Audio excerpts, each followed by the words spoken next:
The secret to successful political fundraising is to change your mindset. Communicate to lead rather than ask.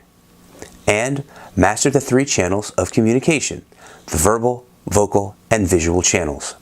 In this episode, we will discuss the first, the verbal channel, which is the actual content and text of your message.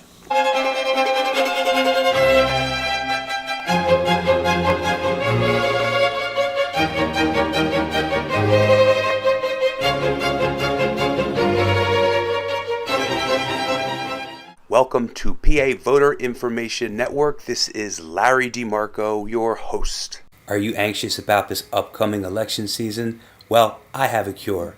Just click the subscription button on my YouTube channel and all your opponents are guaranteed bad luck. This is part 2 of a 4-part series. In this episode, we will discuss the verbal channel, which is the actual content of your message, the text of your statement. In this verbal channel, we will focus on being relatable. Relate to your audience. So let's take a deeper look at those 2 channels, the verbal and vocal. First, we'll explore the verbal channel, your figurative voice, the content of your message. I want to focus on one specific skill set here.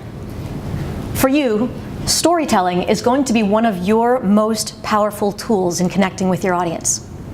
There are 3 levels of impact a story should have. A good story should make people think differently about something. A great story will make them feel differently about it.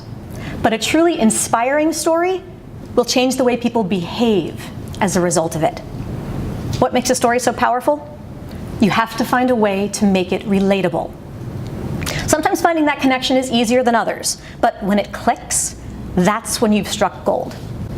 For example, this past winter, I coached someone who was preparing to give a TED Talk.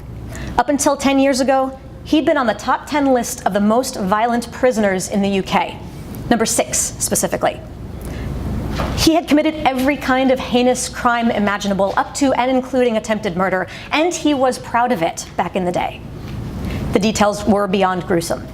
But while he was in prison, much to his own surprise, he had a massive conversion experience, found God, and completely turned his life around. Now, a decade later, a completely different person and a free man, he had the chance to share his story on the TED stage. So one day we're talking about how to frame his story, and he asked, rather dubiously, how do I make being in maximum security prison relatable? Reasonable question.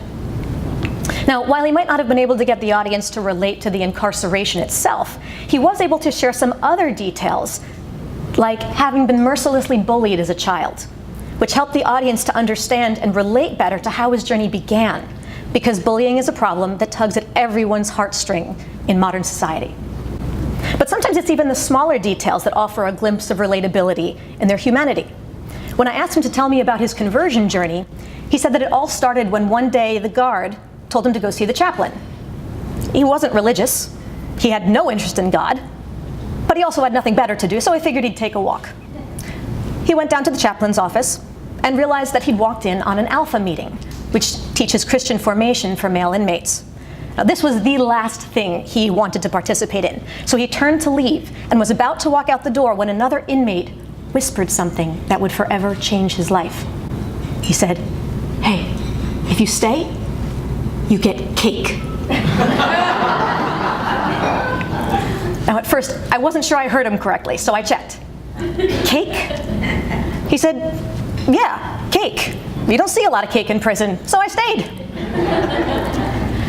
And week after week, he went back to that meeting for one single reason. Cake. That was the unexpected beginning to his conversion journey.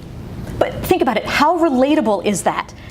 Whether or not we've had a religious conversion, how many of us have been persuaded to do something that we really did not initially want to do because of the promise of a little reward, like candy or pizza or a cocktail of some sort? Or cake. In that moment of pure humanity, inside that hardened criminal shell, we saw a glimpse of the innocent 5-year-old in each of us. His story completely captivated his audience. And what was his call to action? What behavior was he trying to inspire? To trust that with the right opportunity, people can change. because there's a little cake-motivated child living inside of everyone, and our job is to find her and give her a second chance. That's the power of the verbal channel, your figurative voice. It's the foundation of your vision and message.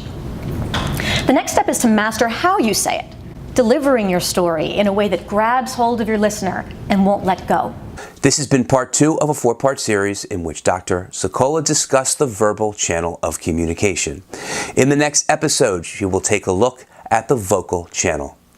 If you like this episode, please subscribe for notifications of new videos. Be sure to click the bell.